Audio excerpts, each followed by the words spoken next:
Hi అండి. అందరు ఎలా ఉన్నారు? నేను చాలా బాగున్నానండి. ఈరోజు వచ్చేసి ఫ్రైడే కదా.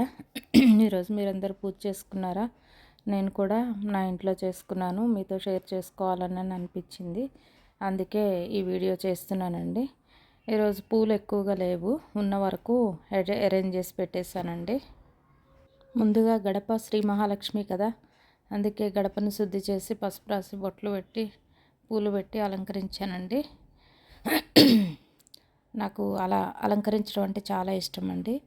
అన్నిటికన్నా ముందు గడప కంటే పై భాగాన శ్రీ మహావిష్ణువు అంటే అమ్మవారి భర్త గారు అనమాట.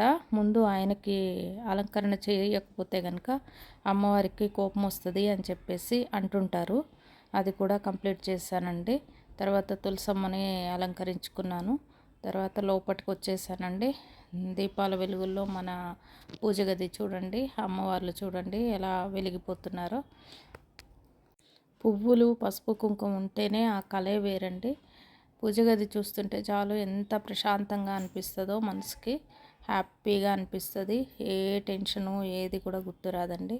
అలానే అందరినీ అలంకరించుకున్నాను, మనసారా పూజ చేసుకున్నాను దేవుళ్ళందరినీ. గోవు వెనక భాగాన కూడా శ్రీ మహాలక్ష్మి ఉంటుంది అంటారు కదా, అందుకే నాకు ఎక్కడికి వెళ్ళినా సరే గోవును తెచ్చుకుంటుంటానండి.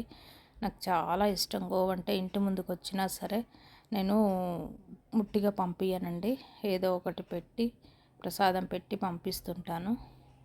అలా అన్నమాట.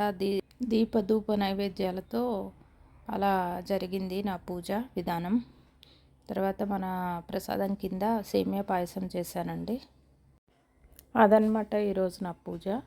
మీకు కానీ ఈ వీడియో నచ్చినట్లయితే please do like, share and subscribe అండి.